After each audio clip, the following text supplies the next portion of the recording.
Membangun kualitas bangsa melalui ketahanan keluarga. Itulah topik kita pagi ini, pemirsa. Pak Pompi, ini kalau kita berbicara ketahanan keluarga, untuk mencapai ketahanan keluarga, bagaimana kiranya peranan dari program-program keluarga berencana dari pandangan Bapak?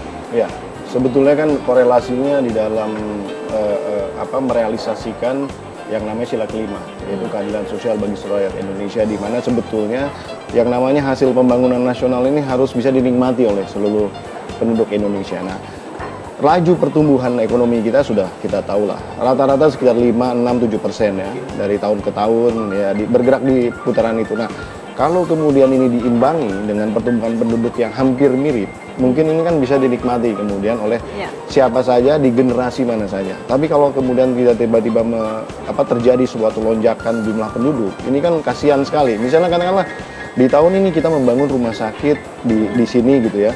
Kualitas kapasitasnya misalnya sekitar 1.000 tempat tidur begitu kan. Tapi tiba-tiba bayi yang lahir di tahun yang sama ada kelainan 5.000. Ya kan? Berarti di tahun depan ada yang namanya bayi yang tidak akan tertangani sebanyak 4.000. Nah, bagaimana kemudian masyarakat akan bisa terlayani dalam konteks katakanlah masalah rumah sakit saja nih. Kita nggak bicara hal-hal yang lain. Ini kan kompleksitasnya menjadi tinggi ketika kita bicara sektor yang lain juga. Oke, kalau gitu barangkali singkat saja ini Pak Pompi, strategi apa yang harus dilakukan pemerintah untuk supaya ketahanan keluarga ini dapat tercapai? Ketahanan keluarga ini terbentuk supaya semuanya istilahnya kan pendidikan masyarakat kemudian bisa didapatkan, kemudian kesejahteraan berbasis kesehatan juga bisa dinikmati, dan bahkan mendapatkan istilahnya lapangan kerja yang layak pun adalah bagian daripada hal yang terpenting di dalam konteks terciptanya yang namanya ketahanan keluarga tadi.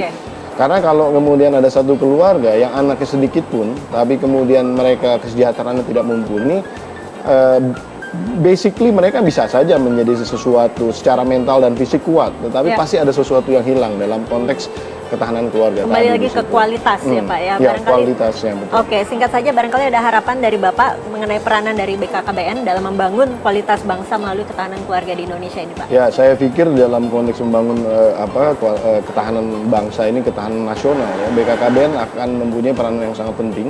Terutama di dalam menyambut yang namanya bonus demografi di tahun 2020 ke depan, di mana jumlah generasi produktif itu akan lebih banyak daripada generasi tua dan generasi yang di bawah umur begitu ya. Jadi intinya kalau terjadi suatu lonjakan jumlah generasi produktif ini bisa menjadi beban atau bisa menjadi support terhadap percepatan pembangunan nasional. Itu yang pasti kita harapkan supaya ini tidak menjadi beban, tapi justru menjadi kunci utama untuk kesuksesan kita. Terima kasih Pak Pompi atas kehadirannya dan waktunya. Demikianlah perbincangan kita kali ini. Kami akan kembali dengan informasi menarik lainnya setelah pariwara berikut.